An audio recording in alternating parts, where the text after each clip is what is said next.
Hai, Assalamualaikum warahmatullahi wabarakatuh.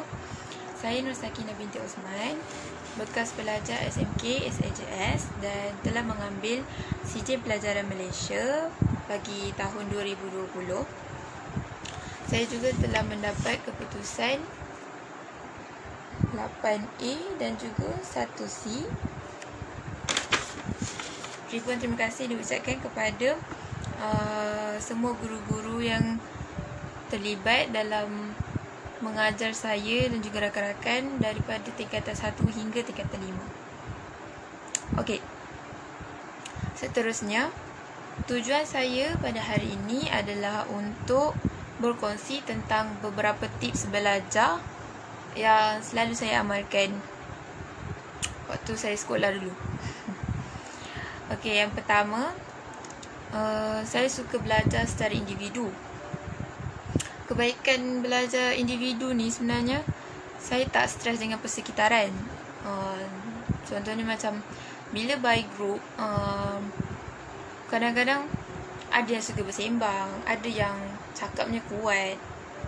Jadi mungkin kadang-kadang disebabkan benda macam tu kita akan jadi terganggu. Okey. Kebaikan yang kedua pula, saya dapat jimatkan masa saya.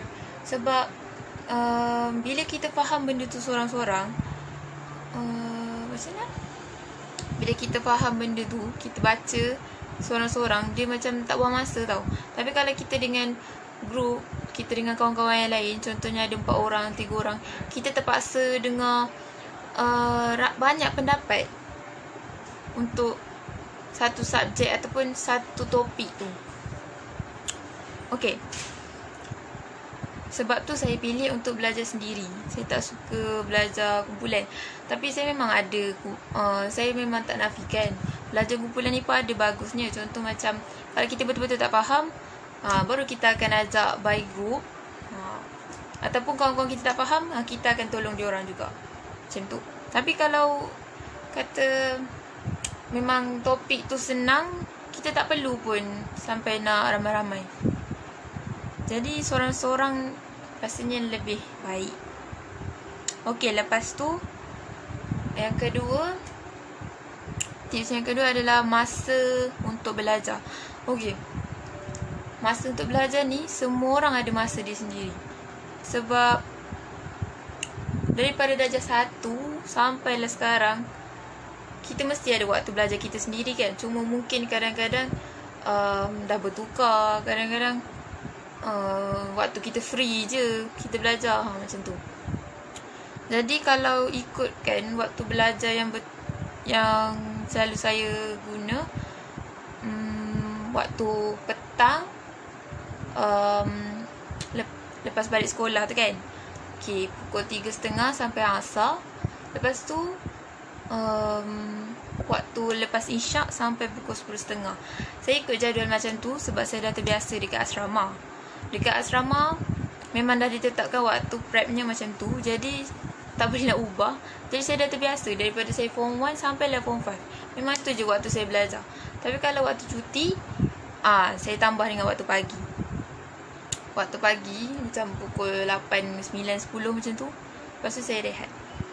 Lepas tu kalau waktu saya suka menghafal, contohnya macam nak dekat SPM kan, memang banyak benda nak kena hafal. Jadi saya takkan gunakan waktu saya belajar. Maksudnya macam waktu yang saya cakap waktu prep tadi dekat asrama tu, saya guna sebelum tidur dengan bangun pagi lepas mandi. Sebab dekat asrama selalu tidur kan pukul 11 macam tu. So 10.30 dah naik dorm.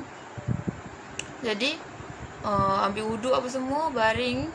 Lepas tu saya akan buat nota. Sebelum tidur saya akan buat nota. Saya akan hafal nota yang saya nak baca tu sampailah saya tertidur. Esoknya pula pagi tu, lepas je bangun pukul 5 ke 4.30 pagi macam tu, lepas mandi terus saya hafal juga balik. Saya sambung balik. Kalau mampu biar sampai ke subuh lah, sampai azan. Sebab saya rasa waktu tu waktu yang tak sibuk. Lepas tu kerja sekolah pun dah siap kan. Jadi waktu tu macam terluang lah. Lagipun tak tahu kenapa memang senang masuk time tu. Sebab bila sebelum tidur kita akan teringat je benda yang kita nak hafal tu. last tertidur. Lepas tu esoknya kita dah teringat dah benda tu. Tapi kena buat selalu lah, jangan sehari je buat. Buat secara rutin. Sebab tu ada masa untuk belajar. Dia bukannya waktu belajar ni macam sehari je, seminggu nak belajar. Dia mesti ada hari-hari. Contoh dalam seminggu tu ada 7 hari. So buatlah dalam 1 hari 24 jam tu, berapa jam kita nak belajar untuk subjek tu. Bahagikan betul-betul, bagi sama rata. Okay, lepas tu yang ketiga, saya buat cara kongsi apa yang kita faham, tanya apa yang kita tak faham. Contohnya macam kalau kita dah tahu satu benda kan, kalau orang tanya kita, contohnya bahasa Melayu, macam mana kita nak buat karangan, apa teknik-teknik dia yang kita kena buat. Lepas tu kawan kita tanya kita dah tahu. Jadi kita kongsi dekat dia, bagi dia tahu apa yang kita dah tahu. Sama juga macam kita dengan dia. Kalau dia tahu, kita tak tahu, kita tanya dia. Itulah maksudnya kongsi apa yang kita faham, tanya apa yang kita tak faham. Bila tak faham, kalau malu nak tanya dengan cikgu, kita ada kawan-kawan. Mesti ada kawan-kawan yang pandai. Jadi kita gunakan yang pandai tu untuk bantu kita. Dan kita yang kalau ada yang lemah tu, kita bantu dia. Lepas tu yang terakhir,